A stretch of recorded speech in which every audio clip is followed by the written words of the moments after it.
We'll all rise together, 'cause you make me shine better,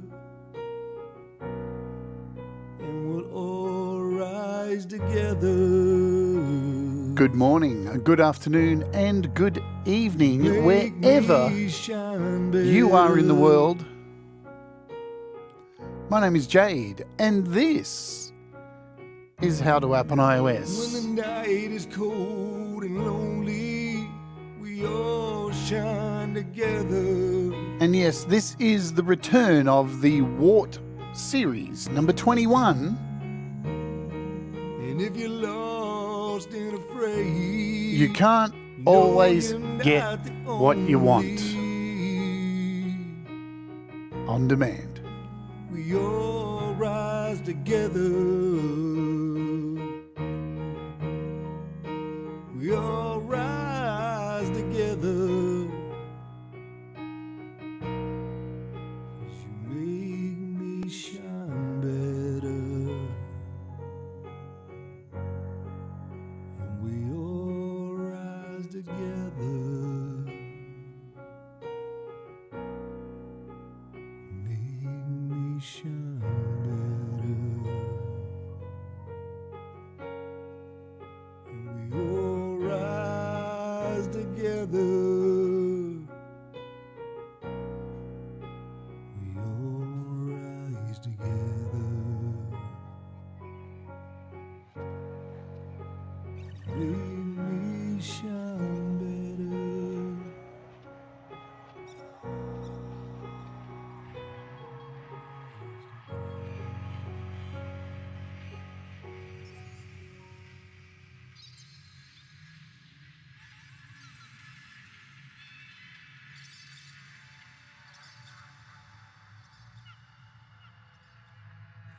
Hello. Welcome to the show. This is the W.A.R.T series where we take a little bit of an in-depth look and a chat, and it's a little bit interactive, so hopefully you're going to get involved with this today. And this has been inspired by recent developments in the iOS music community with the release of things like Logic Pro.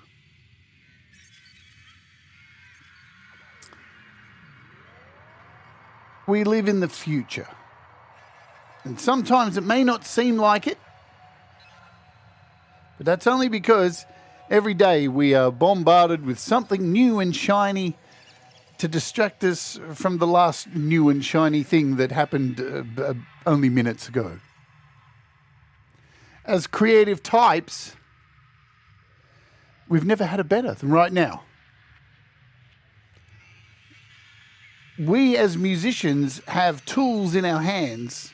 We as photographers, as artists, as poets, as designers, sculptors, filmmakers have tools in our hands that we could have only dreamt of possessing when we were growing up. And we have them on demand. Like that. At the click of a fingers. There they are. 24 hours a day, 7 days a week, anytime you like. Wake up 2 o'clock in the morning, want something, there it is. But are we happier? Are we more creative? Are we thankful? Or do we just want more and more and more? Or maybe, should I ask, do we need more and more and more? I want to thank everybody for being here in the chat today. And ramble off some names here. Thomas Christ, and there's Russ. Of course you do, Russ. Wouldn't expect anything less. Brad Example and FPC, Scott Borthwick, Barry Glenn, Joe Glenn, Pete Johns is here as well.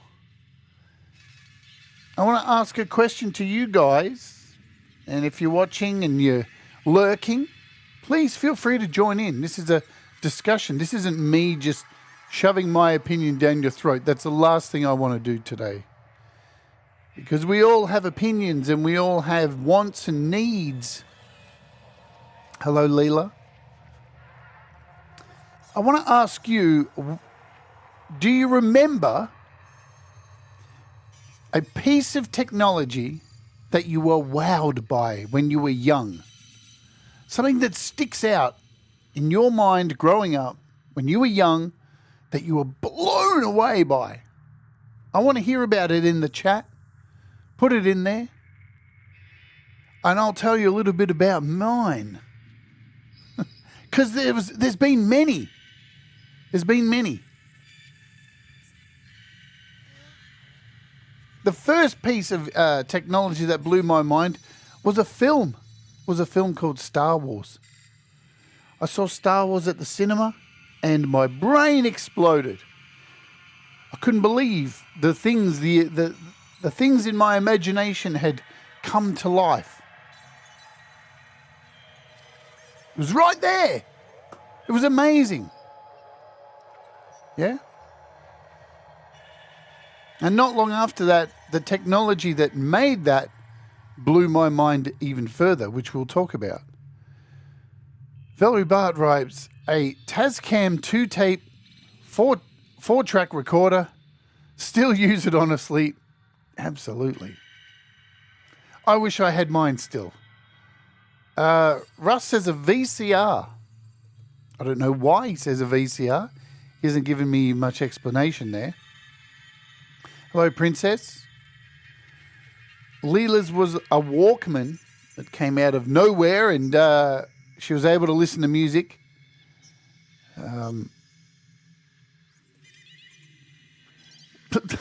Kim wants a new technology. She wants somebody to chop her vegetables for her. But she's not going to get that right now, is she? Brad Example says, I was blown away by the little grey Tascam 4-track. Yeah, I'm with you on that. Man, I bought my first one. It was like $800 I saved up. Oh, damn. That was some impressive kit. Thomas says, I grew up in the 80s and 90s, so there were new things all the time, but probably my first computer. Hello, Omni Collective, who says, I was blown away by how with tape recorder and a music recorder, I could primitively layer music with my keyboard. S.M. Borthwick says, my iPod was pretty much my first thing ever at that time. Jukebox in my pocket. Absolutely. We're going to get into that, into the weeds of that stuff because, yeah. Hello, Conspiracy, cassette recorder, and a pack of blank cassette tapes. Man, isn't that how we all used to get music as kids? I mean, I'm going to sound like a boomer here, even though I'm not. I'm not a boomer. But I used to get most of my music when I was a kid listening to American Top 40 and recording it on a tape recorder. I was amazed how you could flip a switch and the lights came on, says Barry Glenn. Obviously, satire there. You can't take this guy anywhere. Absolute pain in the ass, I'm sure. Joe, give him a slap for me, will you? Joe says, blown away by television, jealous because my cousin had colour. There you go. Just lean in and slap Barry for me, will you? A video cassette recorder, yeah, a VCR, but for recording television. Exactly, Russ. Recording television was amazing. Hello, Gregory. Gregory says the Atari ST and MIDI. And look, here we are. There are people still using the Atari ST, and we're all still using MIDI. It's the thing, it's the virus we can't get rid of because it's just so good. Watching films at home, yeah. And now, I'm going to talk more about this once I get through all these. Probably the pod digital modeling. Couldn't believe you didn't need a guitar amp anymore. I know, but when you listen to this these days, when you listen to one of those these days, FPC, man, they sound so crap now, don't they? Man. Kim says, someone gave my dad a Sony Walkman, which was portable black and which was a portable black and white TV. I'd lie in bed watching, not much because it was black and white after all. television here, Sony Walkman, Leela. There were so many things. Now, I start off by saying Star Wars, because that's going to tie in a little bit later on here. But for me, it was the Atari 2600. The Atari 2600 was like the first gaming console that was in my house, and I was lucky enough to have one with Space Invaders and Asteroids, and all the neighborhood kids used to come around to my house to play it, and we were all blown away by it. We're all blown away. And that was around the same time. You know, we had VHS. I had a Betamax video recorder. And I was the same as Russ. I got to watch Return of the Jedi before it was out on the cinema on a Betamax cassette tape at home for my birthday party with about 9 friends. The video was terrible. It was filmed in a cinema. Not much has changed there, huh? Filmed in a cinema on a Betamax cassette tape.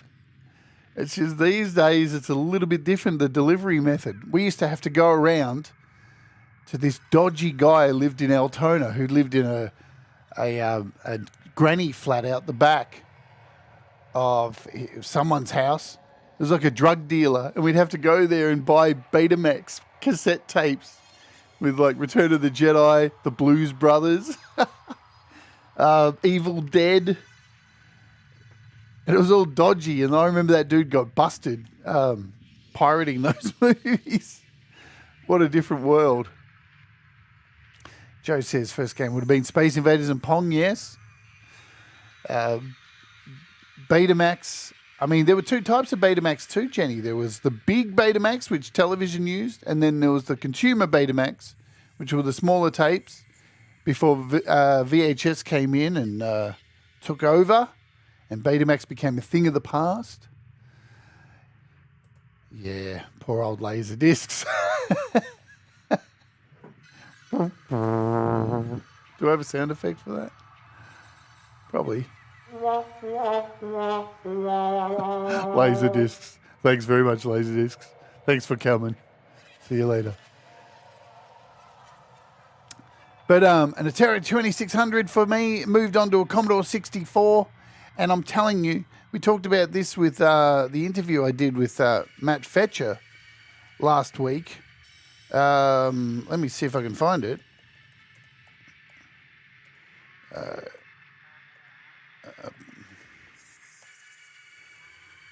Images. Here we go. So this is what I had as a kid. This was my first musical instrument. Was this Commodore 64 keyboard.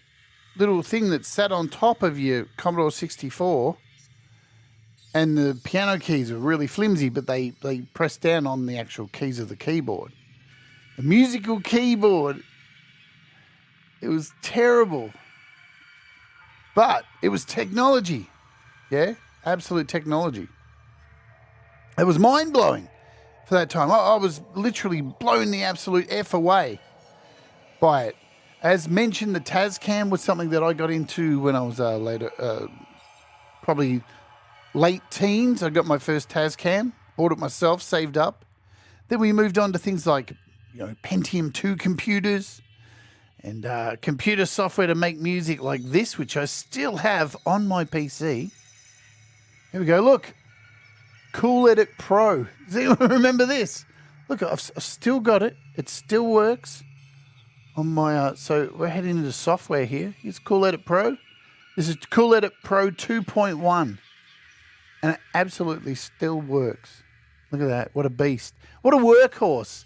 I recorded so much music using this thing.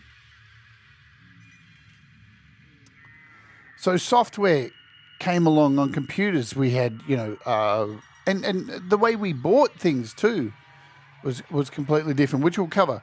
So then we moved on to things like Pro Tools and Logic, which I still have on this computer, Logic 5.5, I think.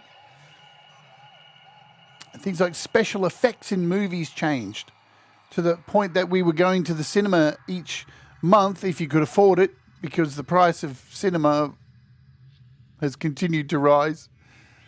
And each movie, we were just blown away by the things that were being made in movies. And then video games. As video games have progressed from Pong and Space Invaders, we've gone to, GTA, where ultra realism, it's just amazing. PCs, Macs. The way we used to watch movies, we've talked about VHS. We used to have to go to a video store. Yeah? Blockbuster. And go in there and hope the new film was there on the shelf before someone else had got it. And if you couldn't get it, it was gone. And you'd have to wait till somebody bought it back. But you had to get in your car and you had to go to the video store to go get your video and bring it home and watch it. It was a mission. Cracked, cool edit. My one's cracked, I think. Bo, I can send you a copy of it if you want. My one works great. Man, we'll talk about the internet because the internet changed so much, didn't it? So, let's talk about it now. Because the delivery of things, the way we purchase things was completely different. Completely different. The way we bought music.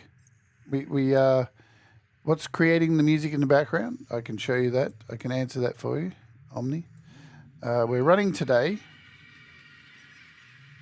Beat Cutter. It's just doing its thing.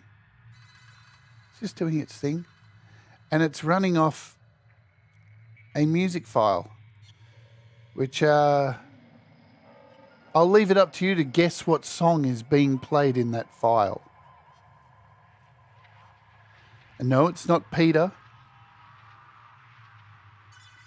There's a joke there. Russ will get it. So,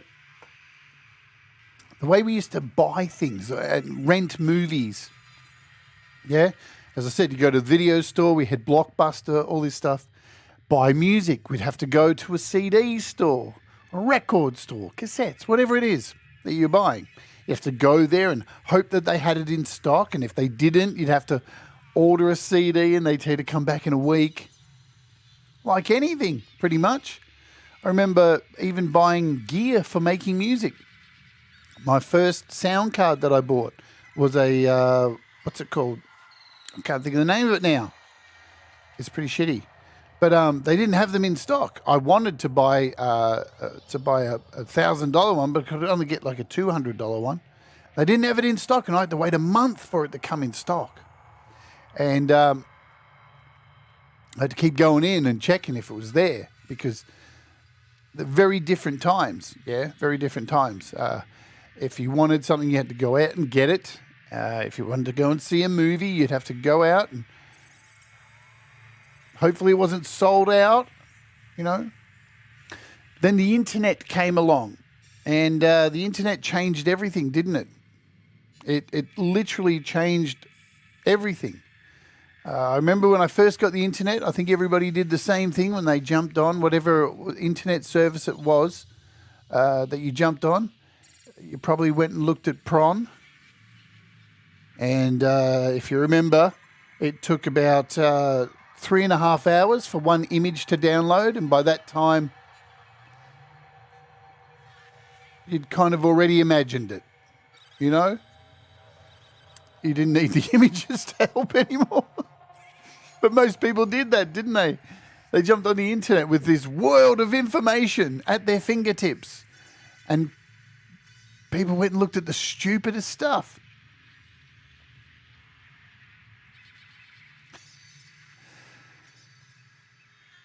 But the internet also has brought us on-demand services. The ability to have stuff now. And not only software, not only music, but products. You can order something now online through Amazon and eBay, or even just through grocery shopping, and directly through companies. You don't even need Amazon and eBay. Nearly every company has their own delivery format service. And a lot of places you can get it overnight. It's there. Bang. It's in your hands.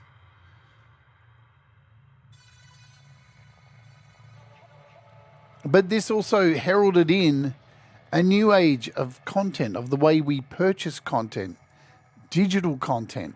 So we had file sharing services and the infamous time with Lars Ulrich from Metallica clamping down and stopping us all from downloading free files, which inevitably was going to bring us to on-demand content, paying for stuff. And now everything is moving that way. Nearly everything. You want an app? It's there. You want software on a computer? It's there. You want milk? You can have it delivered in 25 minutes with Uber Eats. You can order a pasta from an Italian shop, and then you're given an option to get them to pick up some groceries in between. It's crazy. But is it making us happy? Are we in a better place because of it?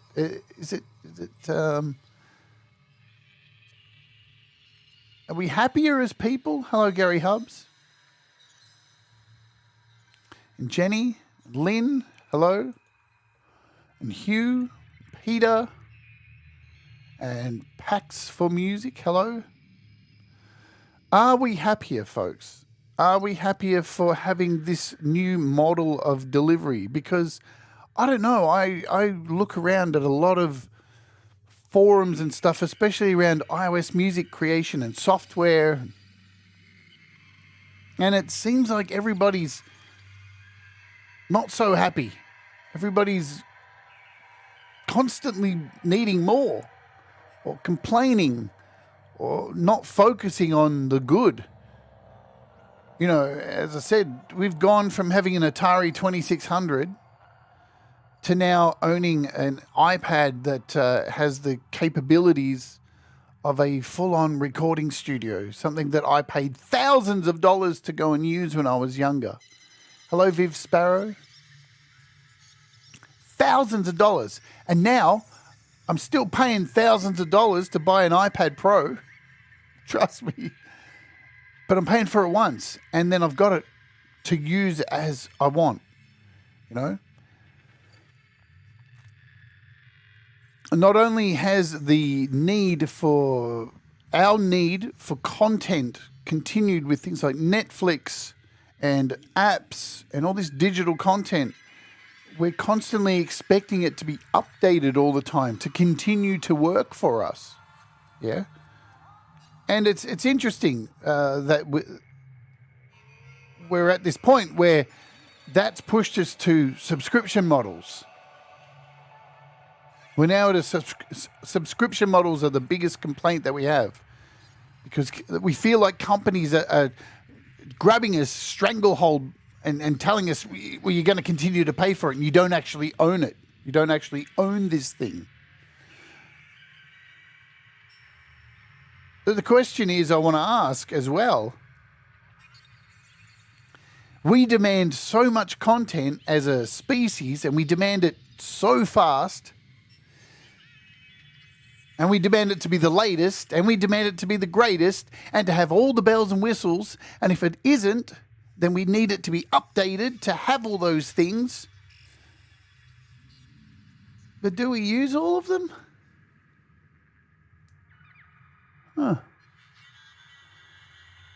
We just want them. Or do we just need them? Are we to blame for the subscription models? Is it our fault?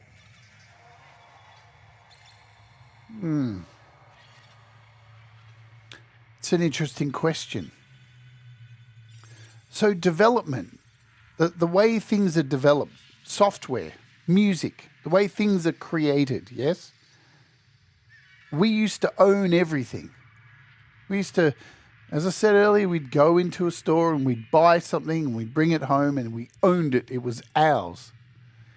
And we felt like we'd worked hard for that, and we had something physical that we could touch, possess, control, Exactly, Trimmer Bear. Ownership, control. But do we really control it? Aren't we just renting space on this planet anyway? Aren't we just born to die every day from the moment we're born? We're withering away and collecting these possessions that we can't take with us. How much do we really own? I mean, you see it all the time. Governments talking about home ownership and we want everyone to buy a house. Do you really own it? I mean, when you die,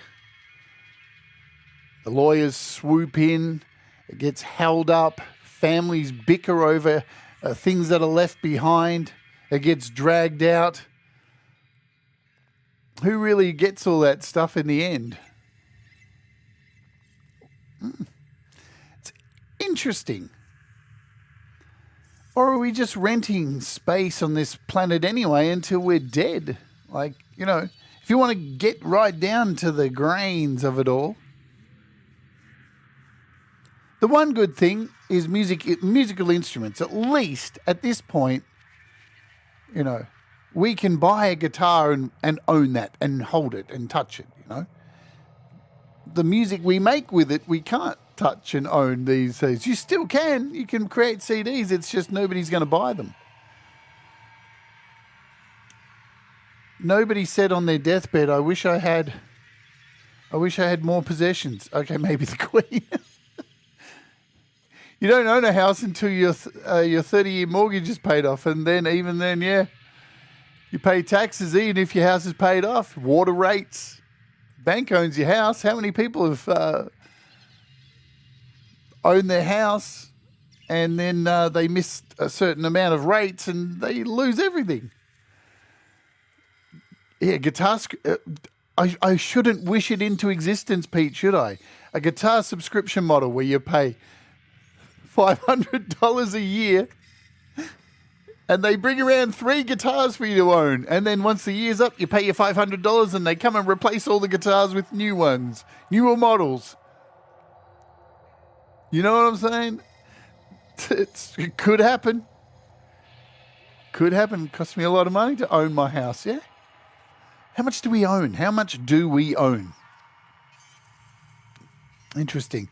But here's the deal. Like, let's talk about iOS for a moment because this is what this channel is about, and iOS apps, and it ties into music software because they're one and the same. The lines are blurring.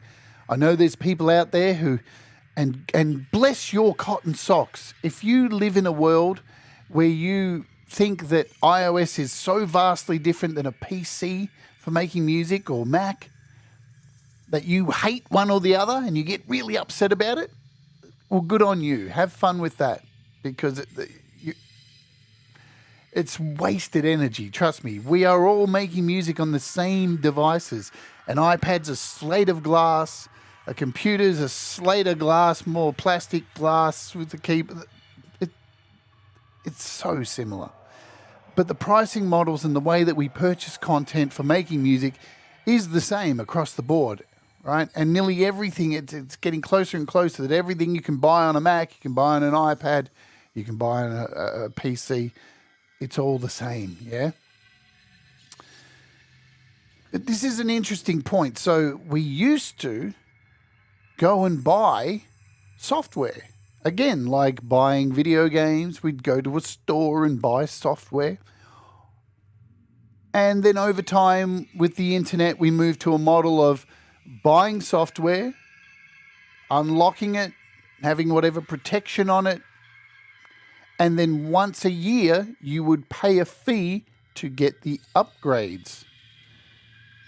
Which, you can love me or hate me for saying this, makes sense. No matter how big the company, right? No matter how big, Apple, whatever company, to the smallest developer, it costs money to keep apps and software updated with the things that people demand. Like, I don't go into the supermarket and buy a fry pan, right? And then take it home and then go back to the supermarket with the fry pan and go, but I bought the fry pan from here. Can't I just have the steaks to cook in it? It doesn't fucking work like that. Right? People don't work for nothing. To be able to have these things updated and have them work, people have to be paid to do it. Right? So the model we had for the longest time was they release software, at the end of the year they update it, and hopefully we get the things that we want to make it better. And that doesn't always work. Sometimes there's bugs and there's problems and people get angry and then they're instantly on forums tapping away, but I want it now and it has to work now. It really does have to work now. Because I can't do this thing that I'm not really doing at the moment, but when I do it, I'm telling you, it better work. And it was a model that people were happy with, right? But is it that far removed from a subscription model? Is it just a subscription model without the name on it? Did you really own that? Did you really own it? And I say that, right, because aren't you being held hostage by the operating system of the thing that the software is being put onto? I mean, this is a thing. This is a thing. Okay? So, unfortunately, with development, the developers, no matter how large the company or how small the developer, always cop the brunt of the failings of the software update, the bugs, the pricing, the subscription model. But ultimately, the reason why there needs to be updates a lot of the time and that models change is because these apps have to work on the latest software on the devices that we use. iOS, Windows, Mac OS, all these things get updated each year and developers have to keep up with the shit that is introduced in each new iteration of the software. And again, yeah, Gregory S11 says it. You don't have to update the OS if you don't want to. You don't have to update your, But the thing is, you're now having to update the software. This is a thing that is happening,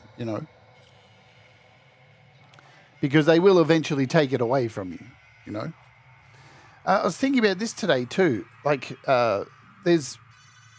last year we had a new model. Let's go all the way back to the start, to iOS. Let's get back to iOS for a minute. Because iOS has been an interesting thing to watch. Computers have been around for a long time, yeah? But iOS, we watched mature in front of our eyes. We watched the App Store happen in front of us. The first iPhone that came out didn't have any purchasable apps on it.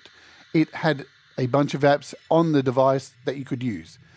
The next iteration, the iPhone 3G, had an app store where you could purchase things. We watched that mature. That has grown before our eyes. And has it had teething issues? Absolutely. One of the biggest issues that is now a problem for us in 2023 is the race to the bottom. So many apps came out in the beginning that were free. So when you start off a new business model where everything's free or really dirt cheap, as it matures, people get locked in to a expectation of, but I want it cheap. I wanted $1 or free or $2 as the price of a coffee. And as iOS has developed and the apps have got better and better and better, we are currently in a situation where we need to evolve for the developers. And I know you're probably going to think I'm an arse licker for the developers. I actually am. I speak to a lot of them all the time. And they work really hard. See you later, Gary. And hello, Bubba. Who else have I missed? I know I'm missing some comments here. from guys. Thomas says, most electronic devices and software allow you to use what you bought, but there is fine print that you can't modify or do things to them. So you really don't fully own them. Exactly. Only update if performance or stability, accessibility or security can be improved. The other stuff is fluff. For music production, it can be viable to keep the system off the internet for security reasons. If you can't update OS for music software compatibility issues. The problem with the iOS App Store is that we had everything for free. Everything was free, and we fell into this lull of security of everything's cheaper over here. And as the platform has matured and got better with better chips and better capabilities, and it's slowly moved from here's a phone, here's a consumption tablet that you can watch movies on, to now a pro device. People don't want to move with it. They want a pro device, they want pro apps, but they don't want to pay pro prices. Because they still believe, even though they're making music on an iPad already that is up to the same level of using a PC or a Mac or even recording studios, people are just, but it's an iPad. It's always been low prices. It's always been that amount. But at the same time, they want developers to keep on updating their apps, yeah? They don't want to pay, people don't want to pay anymore either. They just want a never-ending list of expected updates and new features to just keep coming, all right? And at the same time, a lot of the time, if Apple didn't update their OS and put so many changes in and break so many things, small developers wouldn't have to do so many updates, yeah? But they do. They do. To make things continue to work, to stay on the App Store. And unfortunately, the model that we have is just fix it. Just do it. I don't want to pay for it. And a lot of these developers on iOS are all one-person teams. Very, very, they've got two jobs, other jobs, being held down to do this stuff.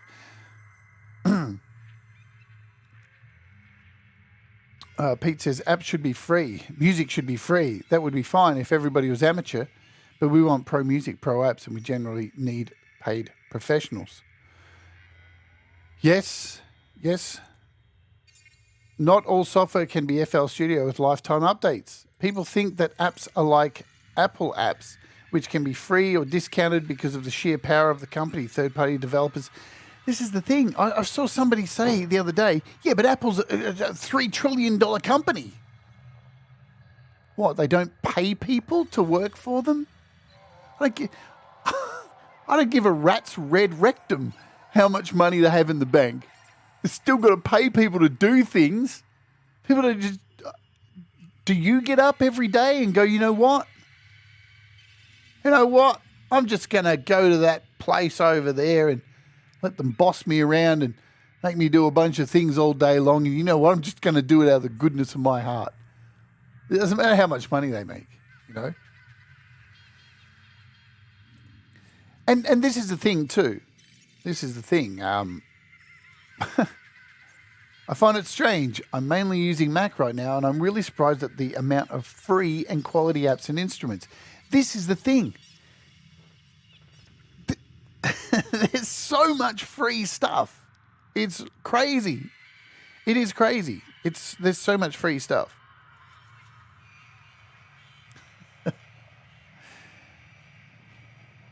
But I'm seeing a lot of toxicity with the world at the moment. And look, there are companies out there who are trying to screw you over all the time. Let's briefly talk about a couple of them. We saw Waves this year try and screw over their long-time customers by taking away something that they told them they'd have forever. But the power of the people and the internet changed that.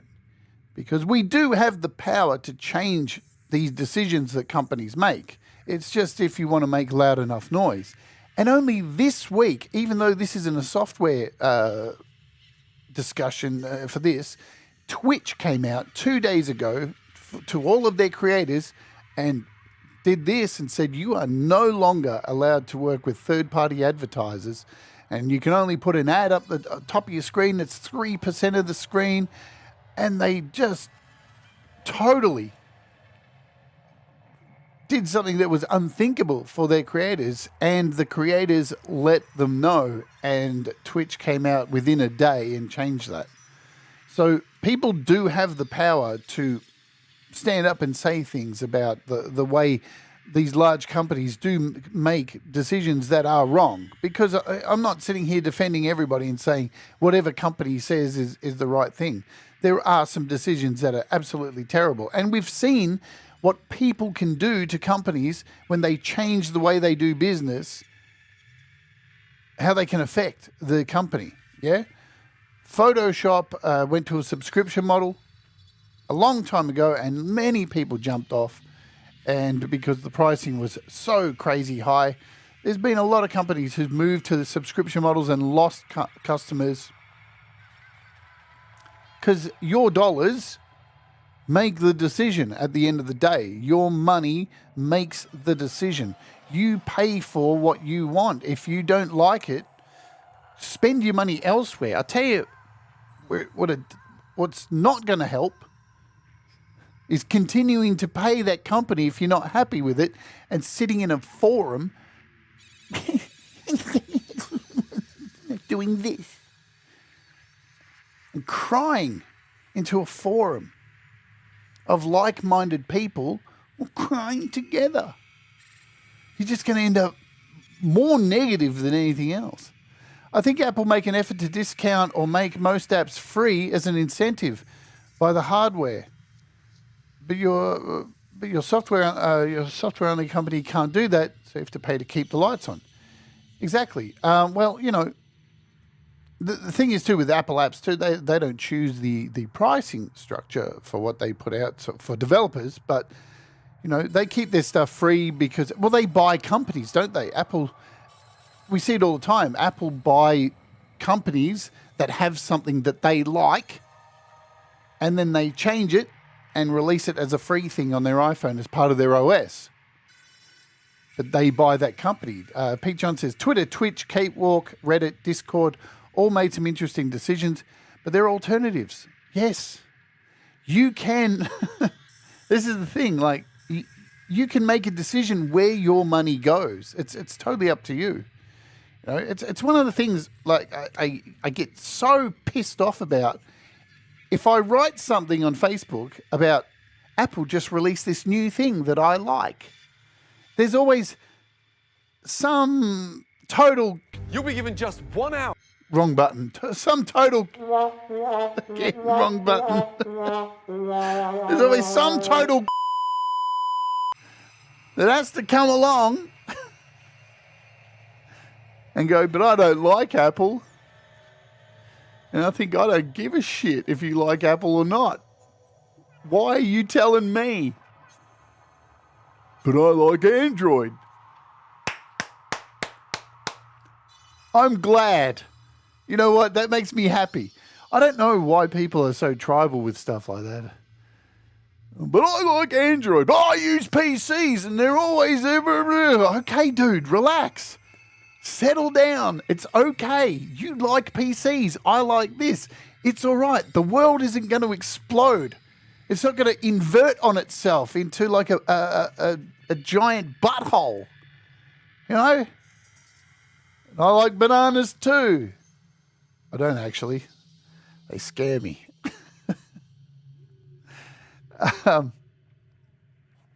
This leads me to toxic communities.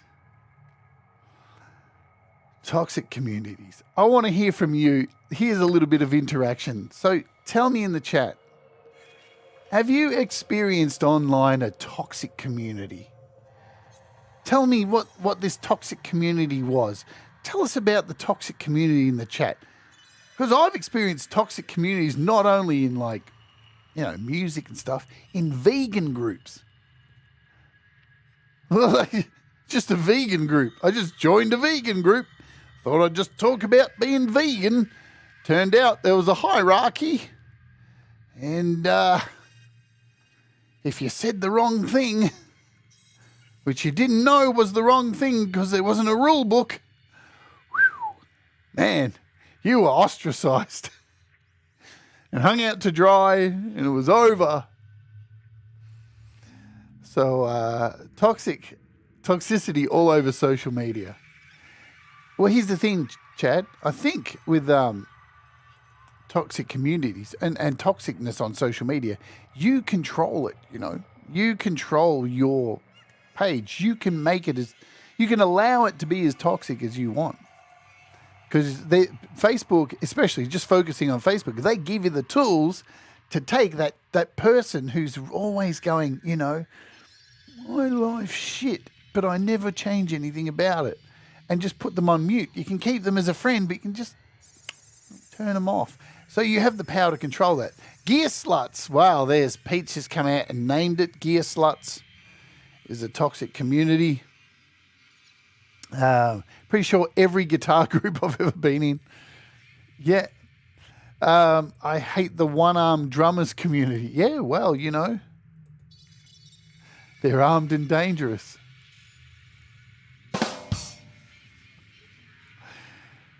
I'm a terrible vegetarian, says Pete. I would get roasted online if I joined a group roasted like an eggplant. Oh, boom.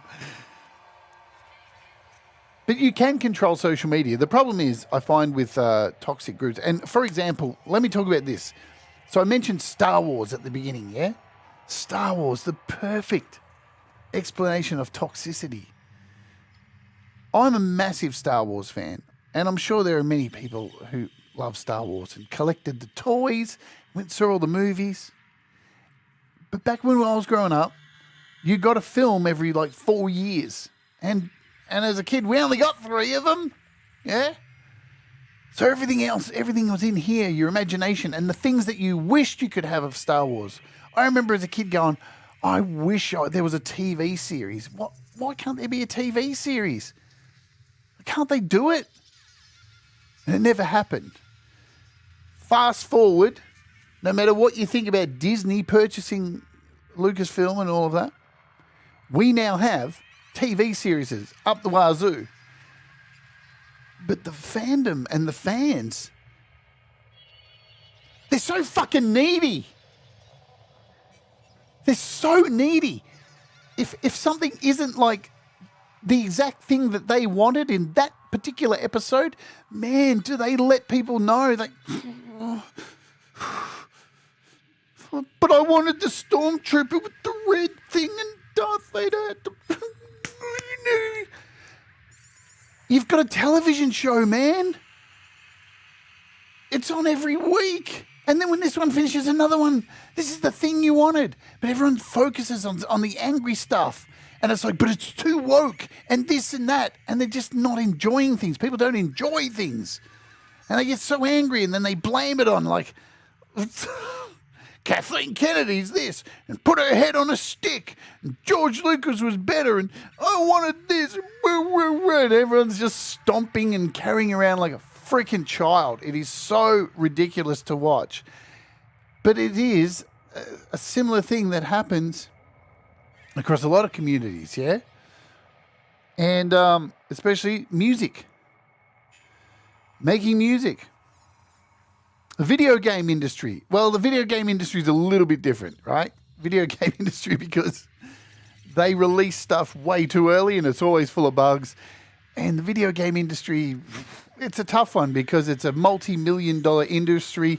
It's not the film industry. It's somewhere in between, but it's the money that's being invested into video games is up there. It's over sometimes what a film costs to make. But the expectations, and they release it, and most games that come out now, big title games, have so many problems when they're released that there's reason to be angry. Yeah. But iOS, getting back to iOS, let me have a vape.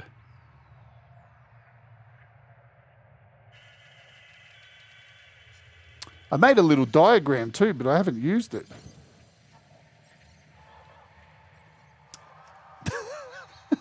There's us in the middle. And there's all the content. So I made diagrams. All right?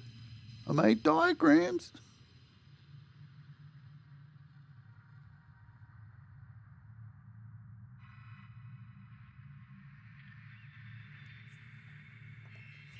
That's enough of the diagrams. Let me catch up on some comments here. Brad, watching The Mandalorian with Jade was some of the most fun I've had in a long time. It blew my mind. So many amazing scenes, great story. And then people complained. Absolutely, man. It upsets me so much. Some of those images of the ships landing and stuff. It looks real, man. Like, I'm still blown away at the age of 50 going, man, this is crazy. If I was a kid, my brain would have exploded with joy at how good this stuff is. But again, because it's on demand and people are paying what? $8 a month for Disney Plus? $8, man. They expect this level of like, but you don't understand, man. It's got to change the world. It's got to change the world. Yeah, $8. Yeah. And at the same time, the people don't care about the people who make the stuff, like the story writers who are all out on strike at the moment. The small people, all the people who are on the grunt level who make that stuff, they're getting paid absolute shit out of that because the pricing model is still a new thing, much like iOS. The subscription model of on-demand television, music, all this stuff is so new. The people whose product is actually going out there, the script writers, the directors, all this stuff, they're getting paid nothing. Just like musicians are releasing stuff through Amazon, Apple, Spotify, all this stuff, we're getting nothing back. And all these streams are getting sent out everywhere. I saw Star Wars, the movie, at 1970 something. Yes, it was that long ago. It was a long time ago. Do you think some people actually enjoy the misery of complaining? Yeah, I do. I really think. I think people have just got used to it, and they don't see it. They don't. I think when I opened the show today, I said we live in the future, but we don't get to enjoy it because things move so fast, and because technology and everything moves so fast. We jump to the next shiny thing that we don't see that we've fallen into these negative patterns of just looking for the negative of each thing that comes out. Like, here's this thing, oh, this is really good, but it doesn't have this. Like, I don't understand how that's the first, like, I like this, but it doesn't have this. So, until it has this. And then I see it all the time. And then a developer adds that thing that people want. And the next thing is, yeah, but it doesn't have this. And it's like, really? Can you just put your foot on the brake for one moment? And how about taking the things that are in it and creating something with it? Yeah? Poor writers. AI and all that stuff. I'm not even going to cover AI today. Can't fault Disney. Pretty much the only thing I watch now. Great TV. I'd pay more. Yeah, this is the thing too. These companies are actually producing their own television. Netflix, Apple, they're producing their own television. They've moved into this space to combat. Remember television with ads? Does anybody watch that shit anymore?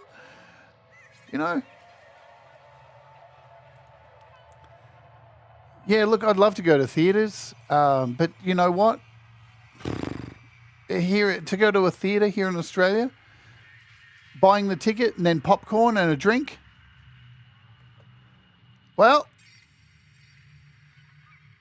that's a quarter of my rent gone. It's pretty bad. Russ says, I love complaining. I know. I hang out with you every day. That's all you do.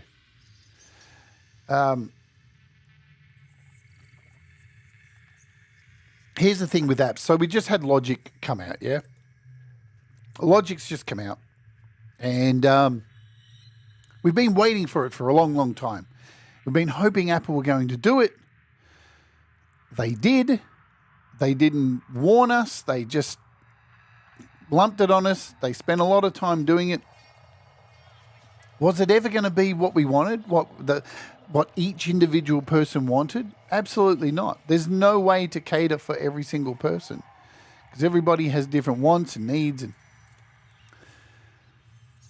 it came out with a subscription, right? People are upset because you don't own it. And that's fine. That's absolutely fine too. Be upset about it. You don't have to use it because luckily, like on PC and Mac, we have an ecosystem where there's other things you can use. If this isn't for you, use something else. If Apple devices aren't for you, use Android. If this door doesn't work for you, use another door. If this reverb doesn't work, use another reverb. But wasting so much energy on getting upset about it and making it all about yourself, right? When at the end of the day, iOS, here it is, man, in all of its glory. This thing here, iOS, yeah? It's always going to be something that you have to work around to get results over a PC or Mac. It's never going to be a PC or a Mac. It's never going to be that. It's always going to need a workaround.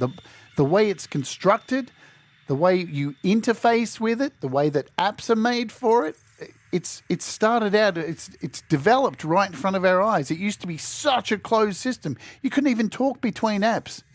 It was all open one app, open the next app, it's a growing technology in front of us. But it's always going to be up to people to find their way to break the system and find ways around to do things how you'd like them to work for you. And we try and do it here on this channel every day. I know Pete, myself, people who create content here, we try to create tutorials and things to show you how to game the system, how to game the app, like with Logic, I've done a bunch of drum stuff already to show you how to do things that we thought should be in there, but they weren't. But here's the thing. Again, with the subscription, am I happy about a subscription model for Logic? Absolutely not. But if they are going to listen to us and the thing's going to grow, it's worth paying, in my opinion. And it might not be for you, then it's not for you. Yeah. So toxic communities, just getting back to that with, where are we here? Let me find my place.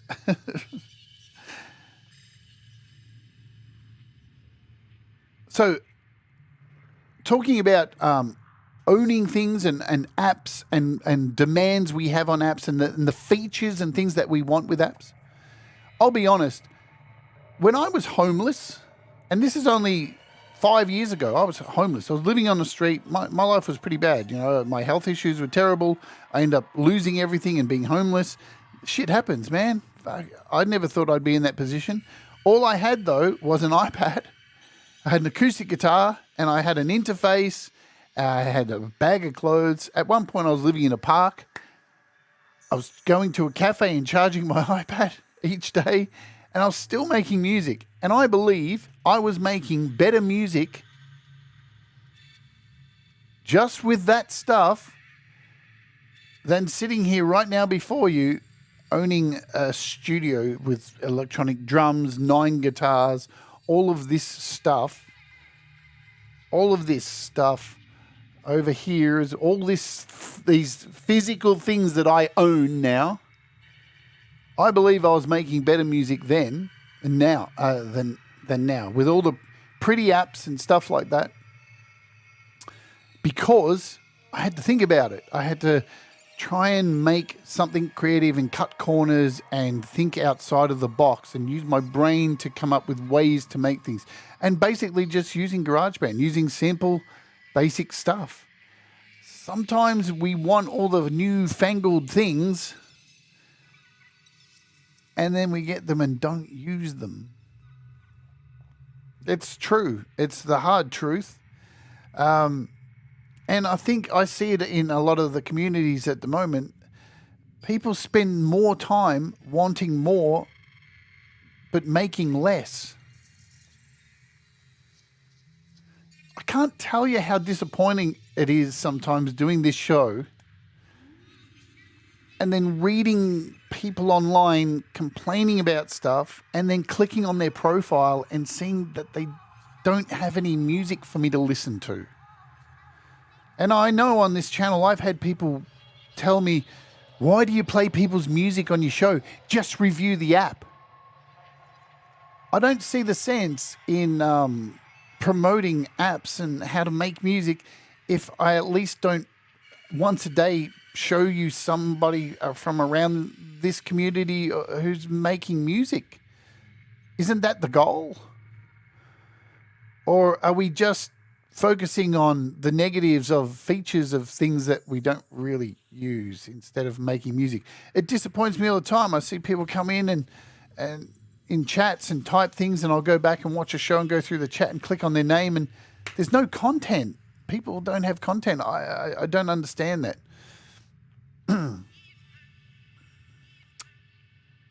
There's no point owning all the apps if you're not making anything with it. Yeah? In my opinion. So, hello, Jerry, who's just come in here. If I have missed you in the chat, not said hello to you, I do apologize. I'm not going to go much longer, guys. I want to thank you for hanging out and letting me have this rant, this little W.A.R.T episode. I want to ask you, though, again, and interact with you here in the chat. Or if you're watching on the replay too, please, when I've asked a question, let me know. Tell me. Am I wrong? Do I care? What is a current piece of technology that you have used or currently using that makes your creativity better? Tell me in the chat right now. Tell me in the comments below what's something that you own. An app, a piece of equipment, some kind of technology. It doesn't even have to be technology. What is something that you own that helps you to be creative? Let me know. And while you're writing that, I'll come back to it if you write anything. Because here's the deal, right?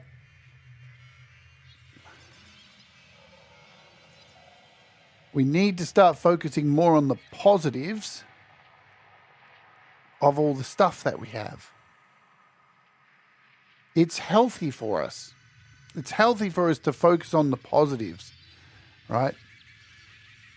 Because iOS already has, for iOS users and PC and Mac, it has enough tools to create amazing stuff right now. If all app development stopped tomorrow, we'd all be okay. The world's not going to end. If there weren't any more iterations of iPads or computers, and what we had, guess what? We'd be okay. There are people making music right now that they would never have dreamed of making when they were younger. We have more options than ever before, and it's okay if something doesn't live up to your specific wants and needs, because the very same thing may make the very next person happier than you could ever imagine. Yeah?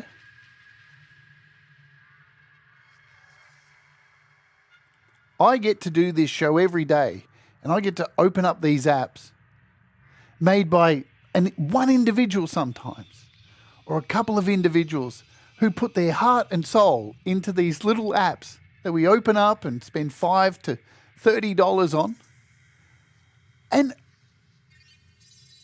I'm blown away every day. This isn't just like, I didn't start doing this like for a job. I started doing this because I've been using iOS since day one. I was a jailbreaker. I used to jailbreak the hell out of my device and make tweaks and all this stuff before the App Store even was a thing. And watching this thing grow and get better and better, and just every day I'm blown away by what we have, right? I think we need to celebrate that more and more. Let's scroll up and see what people have said here to my question. Pax for Music says Logic Pro for iPad. I agree so much. I saw somebody, I've seen people write stuff like, yeah, but it should have just been called GarageBand Plus. Does it matter? Are you going to wake up at 3 a.m. in the morning and go,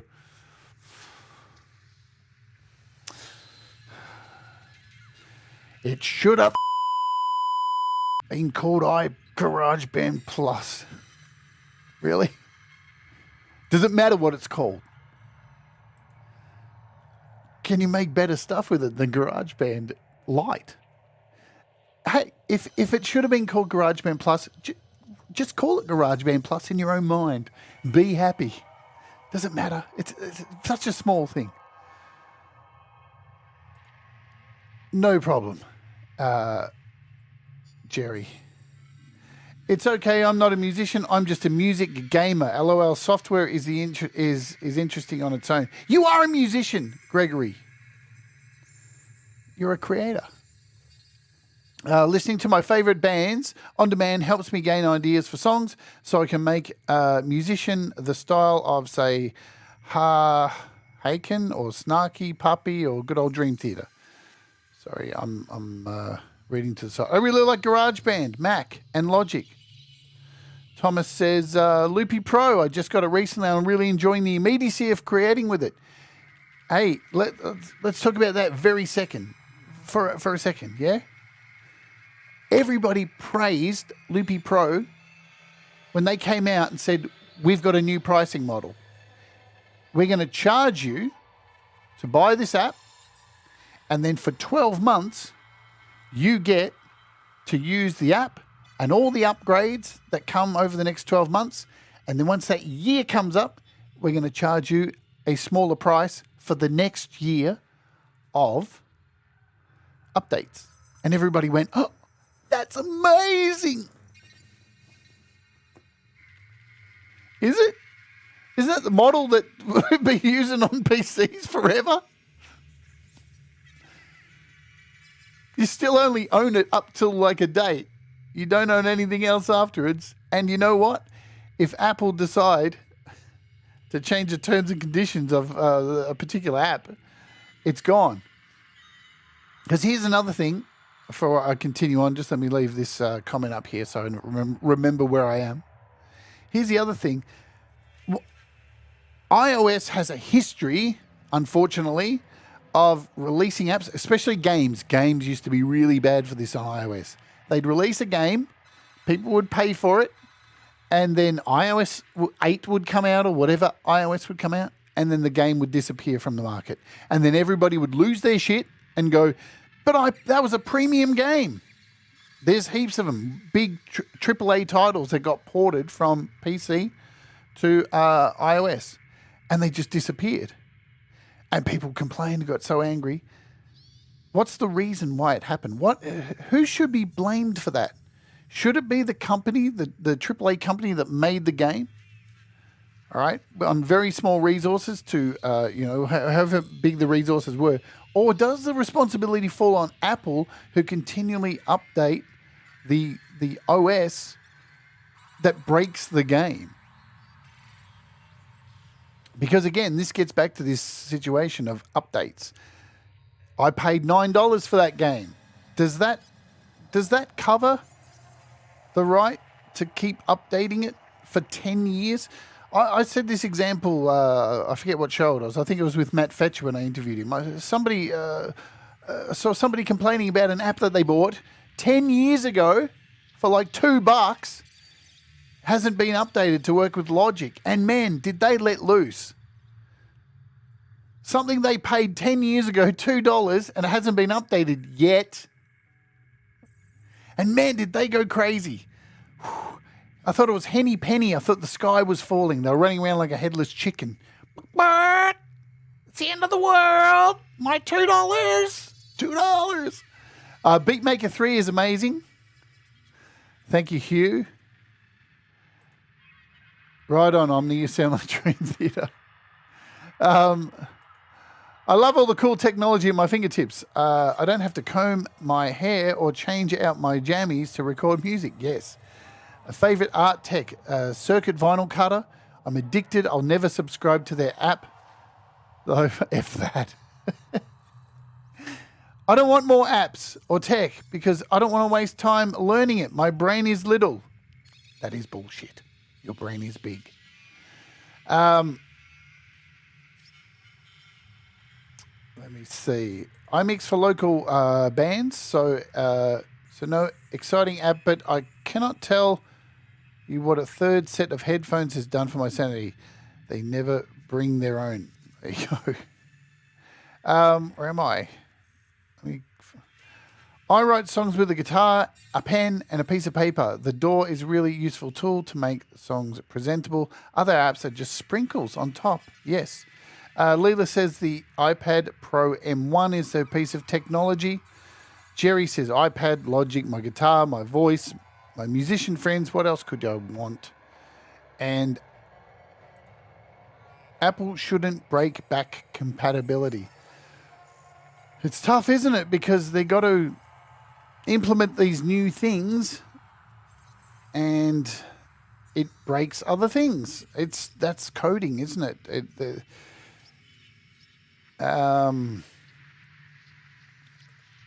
I record all my music in my jammies, says you. Where am I? I think I'm down the bottom here. If I've missed your thingo. All right, let me get out of here. Let's close this for the day. I've ranted too much, but I'm not, look, here's the deal. I'm not ranting today to tell you how to think. I'm just putting it out there, just out into the universe, that maybe before you type the next thing on a forum about, but maybe don't, and go and invest some time into making something and enjoying what you already have and the things that you can do with this new thing that you're about to complain about. Because we don't know what's going to happen in the future with something like Logic, for example. But I'm pretty sure that they're charging a subscription because they want to listen to us. We are essentially beta testing this thing. They will update this thing and it will grow with us. It's the difference between GarageBand on iOS. It's free. You know, it's that entry level thing. And I think they want to listen to us, but there's a way to go around it. And I think, you know, let's just enjoy the great stuff that we have. And I know, I agree with this. Sometimes you got to vent. But, you know, if you're going to, I don't know, if you're sticking with one door anyway, you're limiting yourself. Use them all. Use them all. They've all got different tricks and trappings and failings, and there's so much choice. We have so much choice that it's just ridiculous. So the future is now. We are living in it. It's happening right now. I know it goes by so quick. It's hard to like take a breath and enjoy it sometimes, but I think it's incredible seeing how much music is coming out of these small communities. Yeah, it's just it blows my mind every day. And you know what? We have the power to control the future. If we don't like something that is being shipped or created, we don't have to support these companies. You don't have to. You know where the loudest way to complain is? By taking your money from them and putting it somewhere else. That is the fastest way to be heard. Typing in a forum where the company's not even there to a bunch of people saying the same shit, nothing's going to happen. And it's a good way to especially take away from companies that exploit us with their services, because there definitely is exploitation. And an example which I mentioned earlier was the recent Waves drama, and only this week Twitch tried to pull out a whole bunch of bullshit on their content creators, and the backlash was swift. And the backpedaling was even swifter. Big companies will try to get away with murder if they could, but it's up to us to decide their fate. Small developers are the bread and butter for music creators on iOS. They have been there since day one, in the trenches, putting out amazing tools for us to make music with. And make music that's on a level that we could never imagine. Trust me, I've got 3 apps that I'm going to review next week that are absolutely mind-blowing. Every week I'm blown away by the stuff that comes out. It just gets better and better. And these are just small developers. But they've been there from day one, in the trenches, putting out amazing tools. And you know what? For a lot of the time, it's for the price of a cup of coffee. In fact, a lot of the apps that are amazing on iOS are cheaper than a cup of coffee. Have you been to Starbucks? So we have to support our developers where we can. Instead of going into forums and yelling into an echo chamber, send the developer an email. You can find their email normally on every for iOS, for Windows-based developers. It's pretty easy to find an app like so. If I can bring it up, scroll down and find the developer's website. Send them an email. Let them know so they can fix it. If you've got a suggestion, send them an email. Be polite. Let them know, too, that their app's wicked. Let them know. They put so much work into it, yeah? Our smaller developers. These are the bread and butter of this community. They're just amazing. Report bugs. And do it in a helpful and nice way, yeah? Do it in a nice way. Be polite. Celebrate what they do instead of tear them down and push them harder and expect them to do more and more for nothing. You know? Because we can't just keep expecting our iOS developers to keep giving us stuff for free, on demand like that. We just can't. This is the reason why apps disappear off the market and developers stop looking after apps. They can't afford it. Remember, always too, for iOS independent developers, indie developers, there's a human being behind every developer. So let's all work together. Let's keep things positive and build each other up and celebrate what we have instead of demand what we don't have yet. Because we are very lucky to already have what we have to make music.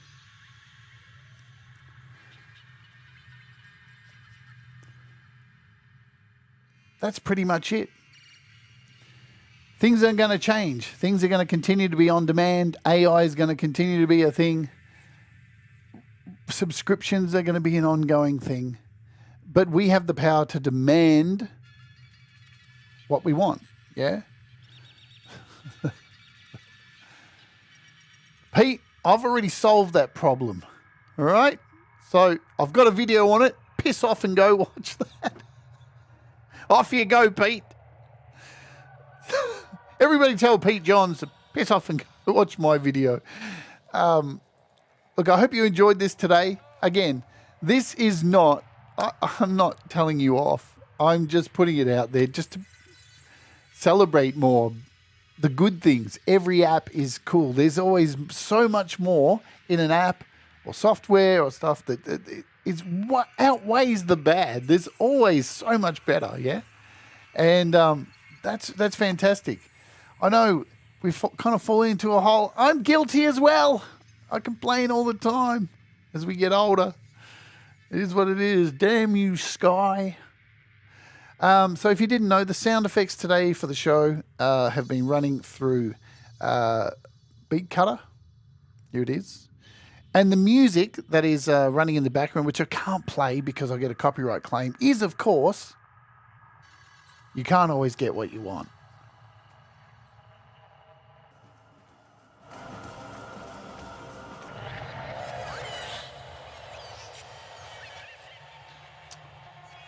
So I hope you've enjoyed today's show. If you have, please do the things. Let me use my new button.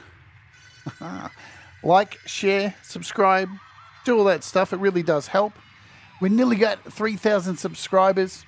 We'll be doing more of these W.A.R.T episodes. And hey, if you've never seen any of the previous ones of these W.A.R.T episodes, we have covered so many things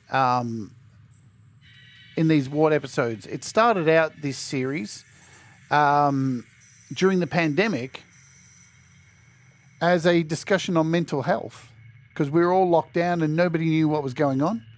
There's the link in the chat to the W.A.R.T series. There's episodes on how to promote yourself as a band, how to get your music on radio stations, talking about mental health and well-being, imposter syndrome. That playlist we just put in there, there's so much stuff in there, yeah? And all of it is there to hopefully empower you, yeah, in your music journey. Because you know what? It's not all about apps. I say it on the show all the time. Apps aren't Pokemon. You don't need them all. You just need the ones that are going to help you make better music. If there's an app out there that doesn't work for you, don't buy it. Because you'll find something else that'll work, yeah? Oh, that's why I don't even address you anymore, Peter Johns. That one with Andy Goldsby was good. I might rewatch that today. Yeah, we've had guests on. Andy Goldsby told us how to get your music on the radio. So we've done a lot of these episodes. This is episode 21. Go back, watch them. It does help. All right. I am going to get out of here for the day.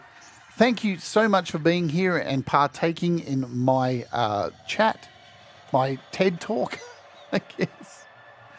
And I hope you all have a wonderful weekend ahead. I have a day off tomorrow, and I'll be back here on the weekend to do an opening hour. I won't let you know what it is, bit of a surprise. If you're a Patreon, there's a bunch of giveaways you can check out. Go and make sure you sign up for those. And we've got our usual Patreon show. And next week, we have some killer apps on the show talking about apps. And one of them, I just got to mention it before I go, is this. Bleece Voices. Oh my God, I can't wait to show you guys this app. It is sick. All right, enough of that. Do the things that make you happy, folks. Mistakes make you better. And we'll all rise together. I'll automatically dump you over to Pete Johns, who has his podcast happening in about 35 minutes. 35 minutes time. So I'll possibly see you over there or on the weekend around other shows. We all rise together. Be positive. Make music. Love to you all. See you soon. We'll all rise together, 'cause you make me shine better. And we'll all rise together. You make me shine better.